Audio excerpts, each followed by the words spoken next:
The day was playing out like any other. Houston sat around his room, wanting to make a video, but not motivated and unsure where to start. Sometimes he'd scroll through Twitter aimlessly, looking for something to get angry at or sad about. Did that guy really just say he'd seen Chernobyl survivors that looked better than my film? How dare he? This isn't Calm down. Houston gazed longingly at his souvenir Disney Pixar's Incredibles 2 cup that he'd gotten at Regal Cinemas for the double feature 2 nights ago. It was mostly empty, not that the soda would have tasted good 2 days later anyway. But then, staring wistfully out the window, the most peculiar thought dawned on Houston's mind.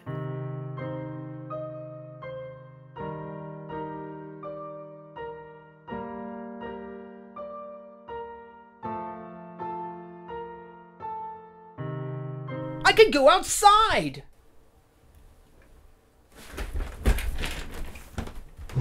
And with that, Houston set out to leave the house for the first time in 2 weeks, and started on a journey from which there might be no return.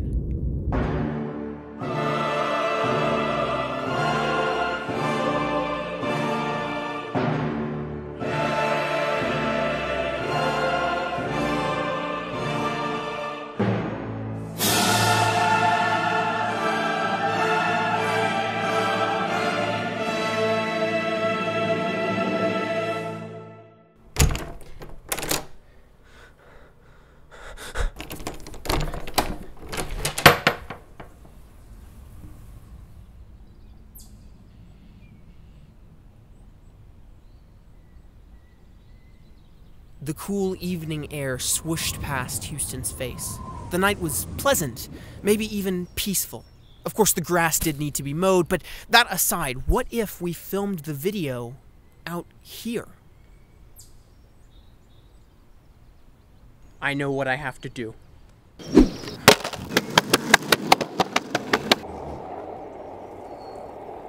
Yeah, so this whole skit was basically just a convoluted way for me to include trendy skateboard footage in the background while I narrate over the top with my Incredibles 2 thoughts. If that seems pointless to you, you're probably right. I don't know, I wanted to stretch my creative muscles in the most random way possible that has no bearing on the actual video whatsoever. Wait, so you're telling me all these theatrics were for nothing? Oh, yeah, no, it was just for fun. It's pointless. You've got to be kidding me. Hey, I didn't even think you could ride a longboard. Oh, shut up. Like father, like son. So it looks like we finally made it to the part of the video that you actually cared to click on, you know, the video for. So, today I'm going to be rambling a bit about The Incredibles 2. Partially scripted, bit of notes, but mostly just me rambling about this.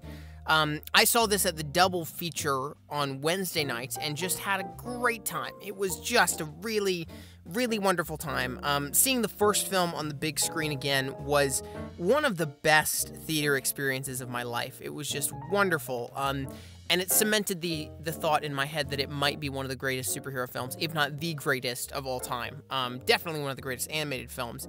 The IMAX screening was packed with excited fans, and, you know, when the second movie started, we'd all just seen the first film, so everyone was very eager to enjoy it, and that's exactly what they did. So, you know, my review of this, and what I kind of expect will be a little bit of hot takes therein, doesn't really matter. You know, no matter what I thought of this movie, it's going to make all the money this weekend, and no matter what I say about it here, about 99% of audience, including probably you, are going to absolutely adore it, or at least find it very satisfying. And I'm not trying to be pretentious with that, that's just the truth, you know?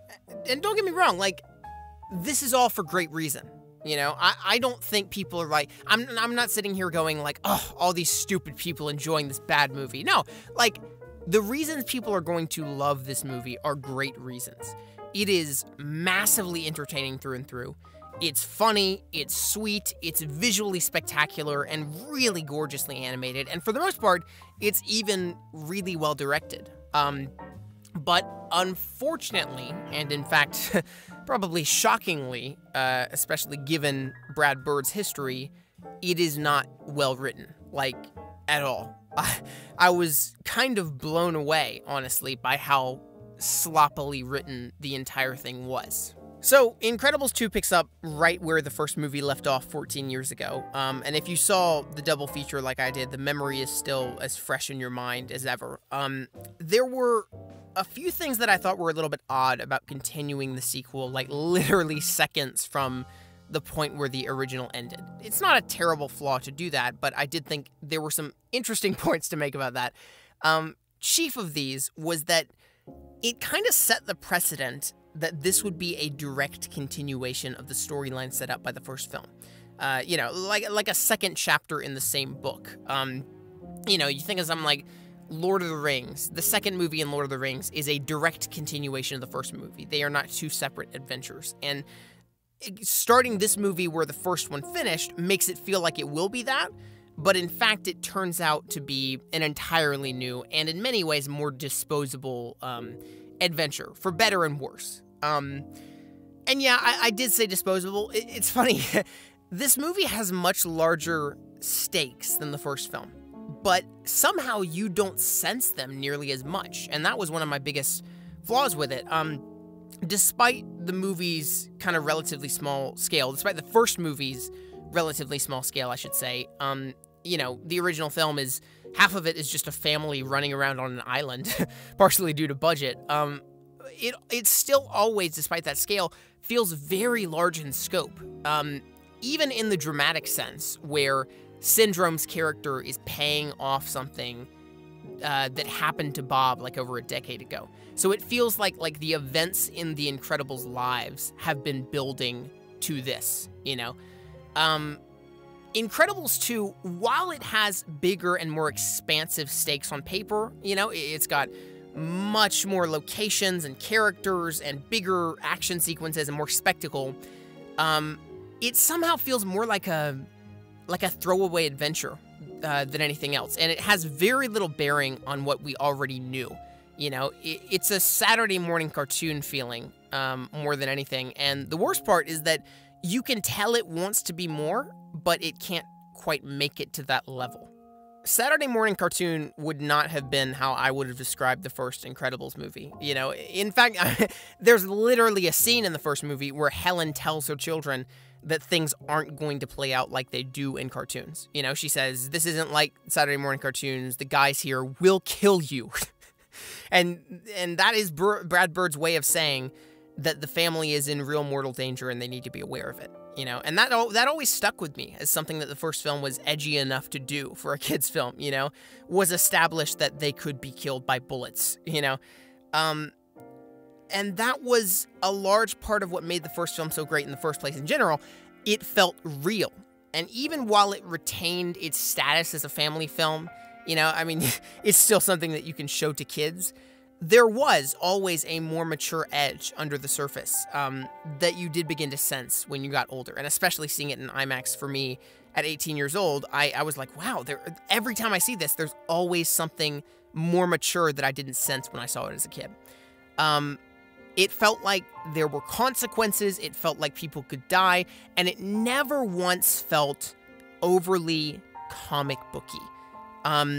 You know, sure, we saw flashbacks to Golden Age superheroes in, like, retro costumes with capes. There's the whole no capes montage and the flashback at the beginning. And, like, Syndrome's lair is somewhat Bondian. But it still managed to give the impression, the first film did, that it could be set in the mostly real world, if that makes sense. Most of the more, like, flashy superhero tropes played, like, wink and nod homages to, like, classic serials and, like, it's a bird, it's a plane era type stuff than anything else. It was almost, like, satirical the way they were doing that. And so I never took it as overly comic booky or over the top, other than the points where it was kind of making fun of that. So, you know all that great stuff that I just said about the first movie? Yeah, unfortunately, none of that is true of Incredibles 2. The Saturday morning cartoon is not disputed in this movie. In fact, it's embraced. That's the unfortunate thing. The first movie has a scene where they say, this isn't like a cartoon. The second movie is like, oh, this is totally a cartoon, you know? And I know, like many of you will say, Houston, stop comparing the two. This could never live up to the original, but that's not exactly what I'm asking it to do. I'm just asking this film to do the bare minimum of retaining the elements that made the original great and charming in the first place. Incredibles 2 feels a little too much like a product of its time, if that makes sense. If this had been made a few years after the first film came out, like, you know, they made the first film in 2004, and then they decided to put this into production in 2005, it would probably be a very, very, very different movie. But since then, a lot has happened. Times have changed, you know. Politics have changed, and what offends people and what you can include in a kid's movie has gotten more specific. The Disney brand has kind of evolved, and they've started to embrace this whole late sequels thing more. Superheroes have gone from being lukewarm, you know, Daredevil was 2004 when The Incredibles came out, to being all the rage now, with the Marvel Cinematic Universe being gigantic. And more important than any of that, people now, in 2018, have tons of nostalgia about the first Incredibles film. And with every year, expectations have only increased for a sequel. That's never been exactly the case with me. I was never like, oh, I'm waiting my whole life for the Incredibles sequel. I was like, yeah, first movie's good. I don't need a sequel. But, you know, for many, that is the case. So while the first film was sort of charming in its simplicity, and it feels very cohesive and unaffected as a standalone, it feels very timeless. Like, it's not a 2004 movie. It's just a movie. The sequel feels, in every sense of word, like it's trying to compete and keep up with the times, and it feels very 2018. There are several ways it does this. One of them is by introducing like a dozen more supers into the picture, none of whom really provide any real relevance to the theme of the movie or have much bearing on the plot, but merely serve as a way to kind of, A, give it more comic booky visual spectacle and cool powers and crazy, you know, big scale action, and B, just provide more punching fodder for the protagonists, kind of once they all have to have someone to fight in the end. Speaking of that, they have to fight them all mind-controlled, which I hated. And to branch off from that, Incredibles 2 has a habit of including tropes that are so tired and overdone that you wonder if it's gonna, like, poke fun at them, but you never get that kind of luck. You know, I mentioned earlier, the first movie includes a lot of superhero tropes, but they all feel very wink and nod, satirical. This movie just totally embraces the tropes, which I found extremely irritating, you know? I didn't hate very much about this movie. Most of it I even really enjoyed. Even the stuff that I have problems with, I often enjoyed. But I can tell you one thing. I hated every one of the new superhero characters. And the reason why is that just by them simply existing, this world from the first movie, and keep in mind, this is set 3 months after the first movie, so we're still very much in that world, that once felt realistic and grounded and very small scale and charming in its sort of simplicity, suddenly became over the top and influenced by the MCU's sort of wackiness. You know, by bringing in these superheroes, they took it from a very grounded universe to suddenly super, it's like bringing in the Guardians of the Galaxy in the MCU. Like, it just makes things so much more cartoony and bigger and more wacky. And I'm sitting here going, no, the first movie was so great because it was grounded and not over the top cartoonish like this, you know? Even from a logistical standpoint, the premise of both of these movies is that superheroes have had to live in hiding for 20 years and live normal lives and whatever. And throughout the first movie, all the superheroes we see, they've got fun costumes and whatever, but they're just normal humans with powers.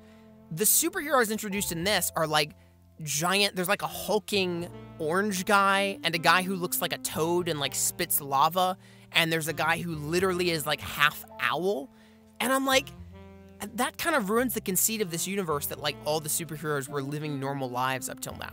How did the half-owl man live a normal life? So I really didn't like the introduction of that stuff, and it felt like it jumped the shark. I mean, that's the perfect term for it. It really felt like it took this grounded universe to something that was over the top. Another way the film feels like it's trying to keep up with the times, you know, as I mentioned, it feels very much like it's a 2018 film, is how obsessed it is with social and political commentary. And that's not something I have a problem with. You know, social political commentary is something the first installment also had and executed brilliantly. But it was always kept to a very subtle and well-orchestrated minimum. Incredibles 2 has like 5 or 6 or 7 completely unrelated messages, and none of them tie into the character arcs or anything. So I compiled a list of like all of the different themes in this movie, and I'm just going to read them off here. So number 1, we've got the very obnoxious and blatant commentary about the screenslaver, and he has a whole monologue about how screens are ruining our lives and the media has us in a trance and all this kind of stuff that we've heard 100 times before. That is in the film. It doesn't really play into any of the arcs, but that's in like the first half and then kind of dropped by the second half. Number 2, there is a more plot-related and organic message about women being able to fulfill traditionally male roles and men fulfilling traditionally female roles, and how this can be healthy or unhealthy for a family, which is good in premise, and it's probably one of the better ones out of these, but it does get a little fuzzy in the execution. Number 3, there is a minor plot point that kind of centers around body cameras and the police. One of the characters mentions how they're going to put body cameras into Elastigirl's suit so they can film her missions, and the mindset is that, like, if the public could see the superhero's perception or perspective of a crime, then the public opinion of them would change or something.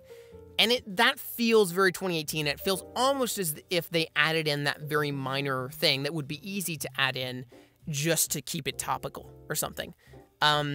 Number 4, the movie is briefly kind of threaded with a message about how the government only fights for itself and how politicians never get anything done.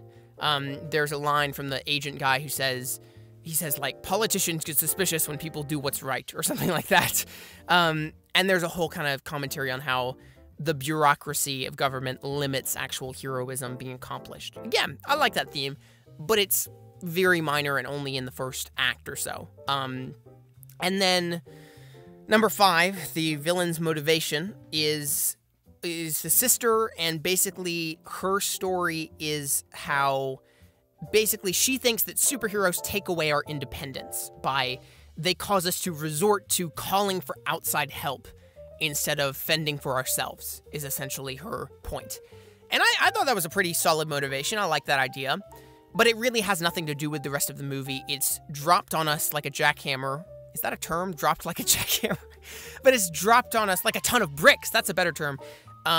Halfway or 2/3 of the way through the movie, and then never brought up again. And then finally, number 6, there's a very X-Men, Watchmen-ish commentary on like superhero rights and how they don't have a voice or the luxury of making their own choices. You know, they've had to live in hiding, and they have to work with secret government agencies to keep from blowing their cover. And even in some ways, the fact that they're like staying in this crappy hotel and having to talk to people about like maintaining their cover and stuff feels a little bit evocative of like refugees or illegal immigrants or something like that. So that's kind of number 6. It's another present commentary in there. If it sounds like those 6 themes, messages, commentaries might not blend together well, that's because they really don't. And believe me, like, I get it. Brad Bird has had 14 years to brainstorm this movie, and I'm sure that in that time he's developed a myriad of like passionate beliefs that he'd really like to somehow include in a story. He's probably got a list of like, I've had 14 years to write down all the things I want to include, and now I'm going to include all of them. But unfortunately, no matter what his intentions were, it feels like he's overcompensating. It feels like he's trying to stay relevant by including as much politically potent messaging as he can, even if it has very little to do with the actual story. The first Incredibles is a pretty brilliant movie for a number of reasons, many of which we've talked about, but one of them is the way the entire movie is united around just one singular central theme, and it doesn't waver from it. You know, the theme of The Incredibles is that if everyone's super, no one will be. And it pops up everywhere in all of the characters' arcs. There are several lines about it, and other plot lines that play into it, like Dash moving from 4th grade to 5th grade, which is, Bob talks about that being sort of the everyone gets a trophy kind of mentality. And it's perfectly blended into the narrative. It doesn't feel crowded. It's not some sort of like crazy, brilliant, deep thing that you have to watch the movie 5 times to get, but it's there, and it's engaging, and it's a solid commentary, and it's the only commentary there. None such luck with Incredibles 2. The theme about screens controlling us is featured in the first half in like a monologue, but then has very little to do with any of the struggles or dilemmas the actual protagonists go through. Like, none of them have like internal struggles with being controlled by the media. That's not present in Bob's arc or any of the kids or the mom or anything like that, you know? And neither are any of the other 5 themes, really, you know? If you asked me to tell you what this movie is about, without saying something trite like, it's about family, or it's about getting along, it's about heroism, I could not tell you, you know? I also couldn't tell you what kind of character arc Dash or Violet or Bob or Helen goes through, you know? There are hints of an arc in each of their stories, and it's enough groundwork that like you can kind of imagine it, and I'm sure there will be comments that say like, no, they did have an arc, and that's fine. Like, you can read into it, but it's not substantial, you know? There are hints of an arc in all their stories, except for Dash, who is kind of relegated to comedic relief alone, but none of them are elaborated on enough before they're kind of just resolved without much effort at all. Bob's external conflict in the first 2 acts is basically that he needs to help his kids do things, and he solves all those problems pretty easily. He just stays up late and figures out how to solve Dash's math problems. He tries to fix Violet's boy problems, but then that doesn't really work, and there's a whole scene in the diner that he takes her to see her boyfriend, which was a terrible idea, and it's a funny scene, but then it has no real impact on the plot, and then she figures it out herself eventually. And then with Jack-Jack, he tries to take care of Jack-Jack, but eventually he just lets Edna Mode figure it out. And that's his entire external arc. Now, there is something more internal going on. He's got this whole question of like, am I as good as my wife? Why did she get chosen over me thing? But it all feels very cliche, and it's kind of dropped by the 3rd act. And that's the problem, isn't it? You know, in the first movie, every scene has weight and purpose in the story, and that should be true of any good movie. But in Incredibles 2, like, a good 40 or 50% of it is literally just for the laughs, you know? Like, it plays out like a full-length version of the Jack-Jack attack short from the bonus features of the first Incredibles movie, with lots of antics and funny physical comedy and stuff. And look, like, for the record, I liked all those scenes with the baby a lot. I laughed my butt off. The visual comedy was clever, the new powers were creative and funny, the whole idea of Bob dealing with this interdimensional infant was just pretty hilarious all around. But, like, what purpose did those scenes serve, you know? Couldn't you have cut down some of those scenes to include more scenes like the one where Helen and Bob talk by the pool at the hotel? That was a great scene. And that scene was something that I would have imagined being in the first movie, because it was authentic and it felt like a real couple talking, and it wasn't just physical comedy and antics, and it mattered to the plot, you know, and it mattered to their characters. But then the rest of the movie is just crazy antics and stuff, and it really could have been cut for something that was more significant, you know? I mean, heck, what purpose did the entire character of Jack-Jack serve? You know, we spend so much time establishing his powers, and a good 15 minutes or so watching Edna Mode build him a suit and seeing what that can do, and you think that's going to lead to something, but it really doesn't play into anyone's arc. It's not relevant to any of the 74 themes, and ultimately Jack-Jack has very little impact on the movie altogether by the time it's finished, you know? He plays into the final battle a little bit, but you could have taken him out and it would have played out roughly the same. He's not like the vital component that makes it work, you know? And then there's supposed to be a big reveal that he has powers. Like, the family goes, oh my gosh, you have powers. And Elastigirl at the end is like, he has powers? I didn't know this. Wow. And it feels almost like a false revelation, because we, the audience, found out he had powers at the end of the first movie. And to me, I feel like most people just assumed that the family found out at that point or at some point very soon after as well. But in this movie, it's like they don't know yet, which just made it feel a little bit odd and fake to me. But here's the thing, like, my audience loved all the Jack scenes, and you know, so did I. They were really entertaining, and we loved the Edna Mode scenes too. Those were the two characters that people couldn't get enough of in the first movie, and this movie is completely aware that they couldn't get enough of them. And that's really where my issue lies. You know, as has been the case with many animated sequels, but especially the ones recently that are like sequels to movies from 10 years prior, like Finding Dory and whatever, Incredibles 2 is way too aware of the previous film's popularity for its own good. You know, half the runtime is spent milking fan service and crowd-pleasing moments at the expense of what really matters in the end. And it treats the first film like this timeless classic, like, you all love this, you love Edna Mode, oh, everyone loves our first movie and stuff, which we all do. But could you just try to be a little bit more low-key and focus on this instead? What's unfortunate is that the fan-pandering bits that I'm talking about are really the best parts of the movie. They're the most entertaining parts. For the most part, the new things that you would want it to focus on, like I would want to see a new direction, are the bad things. The scenes and characters that it tries to add to the mythos pretty much just range from mediocre to straight up bad. You know, we've talked about the new supers, who I thought kind of ruined the conceit of the first film, and I didn't like his characters. But then there's also the new villain, Screenslaver / the sister. No one knows her name. I don't know her name.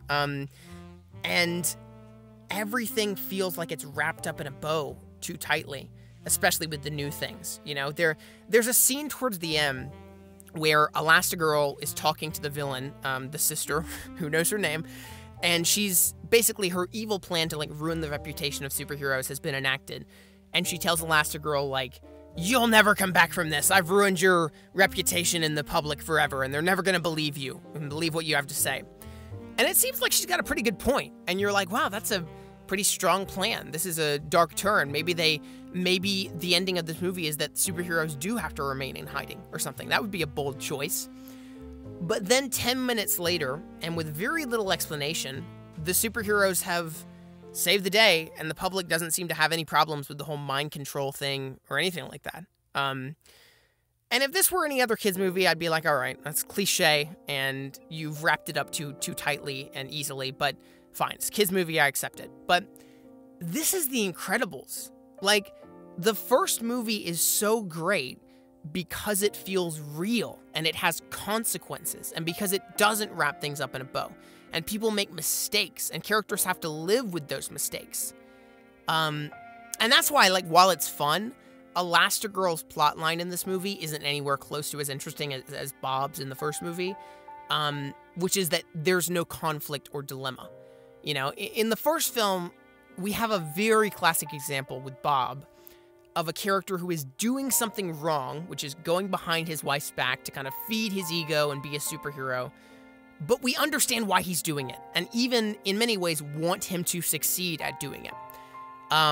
With Elastigirl in Incredibles 2, it feels almost like Brad Bird didn't want to have a strong female character making mistakes or doing anything like that. So because of that, there's very little internal conflict, and none of the failures her character goes through in the movie, from being mind-controlled to losing a fight to any of that stuff, have anything to do with like her internal struggle or character flaws that lead her to fail. It's just that the enemy happened to hit harder than she did, and whoopsie daisy, she's out, you know? Which I thought was a really shallow way of approaching her character. Like, why not have a character who we can relate to and we understand her choices, but she's also making mistakes, like Bob in the first movie? That's great. And you pair that with the fact that their two plot lines in here, Bob and Helen's, don't mesh very well. They feel like two completely separate stories, and hers is the only one that has any impact on the plot, and it really doesn't create a very cohesive product. Alright, so I'm running out of things to say, but since you've made it this far, I guess I'll skim over some of the things that I really liked about the movie, because again, I didn't hate this, and in fact, I enjoyed it quite a bit. Elastigirl's action scenes in the movie are fantastic. The whole monorail chase scene was awesome. The helicopter scene was great. The fight with Screenslaver in his, like, neon hypnosis room was pretty incredible. Frozone was fun. He was a fun addition, as always, as you'd expect. Even the first act of the movie, I thought was really good. That's definitely the act that's the best out of all of them, because that's the one where it feels the most like the first movie, where you've got a lot more intimate character drama and conversations between Bob and Helen before they separate, that I thought was just really well done. And then, yeah, those are the main things. And then, of course, the animation is gorgeous. That's a given, as you'd expect, but it does look really great. And this is a movie that I would suggest seeing in theaters. You probably will or already have, because it does look so visually delectable. But that's about it, really. This might have been an extremely long review to talk about a simple animated children's film, but as you can see, I've had a lot sort of stirring around in my head for the past few days, and while I really enjoyed it, I wish it hadn't just been a good film, it had been a great film, because it had such an opportunity for that. Brad Bird is one of the best animation directors, American animation directors, to exist right now, to be alive right now. I think his first 3 animated films, Ratatouille, Iron Giant, and Incredibles, are all pretty much masterpieces. They're all great. But this is not that caliber. It feels as if he has had 14 years to do this, and he had so many ideas that he wanted to cram them all into one movie to make one big sequel, and it just didn't work for me. Again, I'm not faulting anyone for enjoying this. I enjoyed it as well. I think it's going to be super successful, and people are going to love it, and it's a perfectly adequate movie to watch after you watch the first movie. But yeah, I wish the writing had been smarter, had been tighter, and I wish it had kept the things that made the first film so great. So yeah, that's about all I have to say. Thanks for watching, and I guess I'll cut back to my real self longboarding now.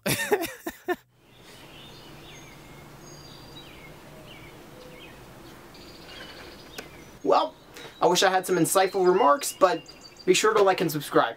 Hey, what do you mean like and subscribe? I did all the work. I did the voiceover. Be sure to like and subscribe.